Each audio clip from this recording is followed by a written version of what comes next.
आज हम लोग बात करने वाले हैं एक सीक्रेट वेपन जो कि है इनकम टैक्स डिपार्टमेंट के पास, जिससे वो आपके किए गए ट्रांजैक्शंस के बारे में पता कर लेते हैं और आपको नोटिस भेज देते हैं और आपको पता भी नहीं चल पाता कि नोटिस क्यों आ गया।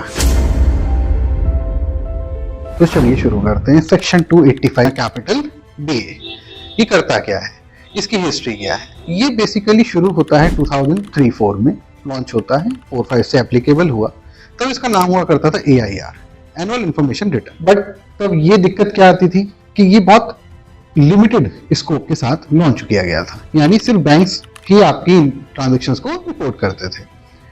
फिर 2014-15 में सरकार और रिजीम चेंज होती है।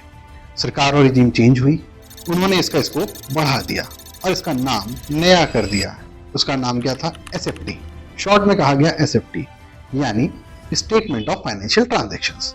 अब ये फाइनेंशियल ट्रांजैक्शंस कौन सी होती हैं? ये फाइनेंशियल ट्रांजैक्शंस जो आप बैंक में अपने सेविंग अकाउंट या करंट अकाउंट में ईयरली एक स्पेसिफाइड अमाउंट से ज्यादा अगर आप कैश में डिपॉजिट करते हैं तो उसकी एक रिपोर्ट इनकम टैक्स डिपार्टमेंट के पास जाती है। अक्सर लोगों को ये डाउट रहता है कि वो कितना पैसा एक बार में अपने बैंक अकाउंट में डाल सकते हैं। देखिए, अगर हम ईयरली बेसिस पर देखें तो सेविंग में ये लिमिट 10 लाख रहती है और करंट में ये लिमिट 50 लाख हो जाती है।